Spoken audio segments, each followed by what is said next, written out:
Hello everyone, welcome to my channel, and this is Twisted True Crime. Here we tell strange and interesting stories here. Today's story we're going to be talking about a mass murder which happened in Uganda orchestrated by a lady called Credonia Meriwinde. Before we get into the details of this story, if this is your first time in my channel, please I would like that you like, subscribe and share my videos. Click on that notification bell up there so that anytime I bring short videos such as this, you'll be the first person to watch, to like and to enjoy the video. Let's get right into it. Credonia was born in Uganda in 1952. She was described as being charming, intelligent, caring and having a sweet voice. Much wasn't said about her childhood, but all we know is that she had 3 brothers. Growing up, Credonia was somebody who was being loved by the parent because the parent had money. So they gave her everything she wanted. So she never faced hardship or even knew what hardship was like. So at age 20, she got married to a man called Eric Mazima. At age 20, she became broke.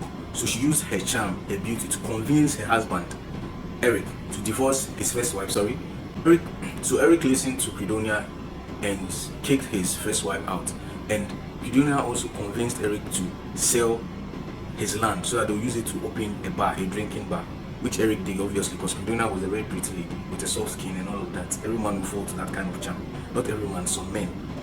So Eric did as Credonia requested. Opened this bar with her husband. She doubled in bartending and prostitution. That is, customers who came around, she would serve them drink, and if someone wanted to have their way with her, she would oblige and let them have their way with a fee. So this went on for some time. Credonia had the temperament, and her choice of weapon was using the fire. With her kind of temperament, anytime she gets angry, she would either burn something or lit up something on fire. That was her own way of getting by. Earlier, I talked about Credonia having 3 brothers. Unfortunately, these 3 brothers of Credonia died of food poisoning in different instances. Nobody knew where the food poison came from, but they all died. In 1989, 10 years after Credonia and her husband had opened that bar, the bar went broke because there was a man who came to the bar someday to get something to drink, and the man had money. The man parked his car outside Credonia's bar. The next day, they saw Credonia wiping up blood from the floor of her bar. Some people came in early to see that. And that night, when the man came, that very night, some people spotted Credonia burning meat at the back of the bar. When Credonia was asked about the meat, she said it was a rotten meat in her fridge which she was disposing of. So when people came to this bar the next morning, they were suspicious of Credonia because one, they saw you burning the meat behind your bar, and also you were cleaning blood from the ground. So people put 1 and 2 together and felt that, and the man's car was still parked outside Credonia's shop. They felt that no, Credonia had done something to the man. So that made Credonia's business to go down around that 1989 there, about around 10 years after she opened the bar. So Credonia got frustrated because customers were not patronizing her anymore. When this happened, Credonia was frustrated, so she started praying, fasting and praying all the time. So one day, Credonia came and told people that she had a vision of the Virgin Mary, meaning Virgin Mary appeared to her in a cave outside Kanungu town. And Virgin Mary told her that she would help restore the 10 Commandments. This led Credonia to become a devoted Catholic. She started going to church, praying all the time, using the rosary, and people in the town were like surprised that a one-time prostitute and a bartender, somebody who has this kind of temperament and all of that, has changed suddenly. So the people felt like her story was like the story of Mary Magdalene in the Bible, where she was this and that, and all of a sudden she became a devoted Christian. So people were like, okay, well, things happen, people do change. So they gave Credonia the benefit of the doubt while she went about preaching her newfound gospel and also uplifting the 10 Commandments and preaching about the end time and all of that. Newfound faith in the Catholic Church. Credonia approached 2 respected people in the community, namely Dominic Kataribabo, who is an excommunicated priest, Catholic priest in Uganda, and also Joseph Chibutere, who was a devoted Catholic man and also a very wealthy man, and preached her story about Mary appearing to her in the cave and telling her that she would uplift the 10 Commandments and also preach people about the end time, that Magdalene will be coming very soon. So these 2 men bought into her story. Years back, Mr. Joseph Chibutere also had a confession that the Virgin Mary appeared to him and told him that someday he would also do the will of God. So when Credonia pitched this story to Joseph, he was fascinated with the story and was like, wow, then I guess my encounter I had with Virgin Mary some years back and with yours, I think is aligned. So I believe that truly Virgin Mary has put us on the same path to be able to uplift this Ten Commandments and also to preach about the end time. We were so close together that Joseph had to accommodate Credonia in his home where he lived with his wife and family. He was a wealthy man, as I said earlier, so his compound was very large. So they started doing their fellowship and their cults in Joseph's house, where they had about 200 members at that time. But Credonia was something else. She was that kind of a person who was hot-tempered, impatient. She tried to convince Joseph to let his family members be a part of this cult. But Joseph's wife didn't like Credonia because she felt that there was something evil about that lady. So she didn't want to associate herself with Credonia's newfound religion. So this made Credonia really mad and always causing havoc in the house, making things difficult for Joseph's family. So Joseph's wife had enough of Credonia, so he went and saw people which they had to force Credonia out of the house. When they forced Credonia out of the house, Joseph followed Credonia. So Credonia now went back to his father's house, where I told you earlier that the father was a rich man and had lands and houses. So they went to the father's estate. And I told you earlier on that Credonia's brothers died, the three brothers died of food poisoning. Nobody knew what killed them. So now Credonia was the heir to his father's mansion. So he moved his believers, and including Joseph, to his father's house, where they situated and enlarged the fellowship. Because Joseph was a prominent member in that society, they were able to convince a lot of people, close to 3,000, to be part of this cult. When they were in Credonia's father's mansion, that house, the people there suffered starvation because Credonia preached that they should fast for 3 days, and even after the fasting, they would only eat once a day. Children also followed the same rule. It led for some children to be even scouting for crickets and cockroaches to eat, and those children who were found doing that were punished severely, were caned, and sometimes left outside the house to be beaten by rain and sand before they were let inside the house. People didn't communicate. Usually when they would communicate, it was through the leaders. People didn't have access to Credonia because she was seen as the Virgin Mary, because she was portraying what the Virgin Mary has asked her to do on this earth. So people didn't communicate to her directly. When she came by, people would just bow their heads. They wouldn't have eye contact with her. So they only communicated to his apostles. And the apostles would communicate it to Joseph, and Joseph would communicate it to Credonia. Then whatever message Credonia would send, it would come the same way back to his followers or her followers. So this was how they lived in that house. Credonia preached that at the year 2000 exactly, that the world will come to an end. So people who were part of this cult had to sell all their belongings. And when you sold your belongings, you would have to invest it in the church, as you bring all the money to the church, because Credonia was head of the church, so you bring all the money to Credonia. So this very day came, which was Credonia gave his members a revelation that the world will be ending around December 1991, 31st of December 1991. So all the members were anxiously waiting. They did everything Credonia asked them. They worshipped her, they prayed, they fasted, they did everything. 1991 came by 31st, and it was 1st 1992.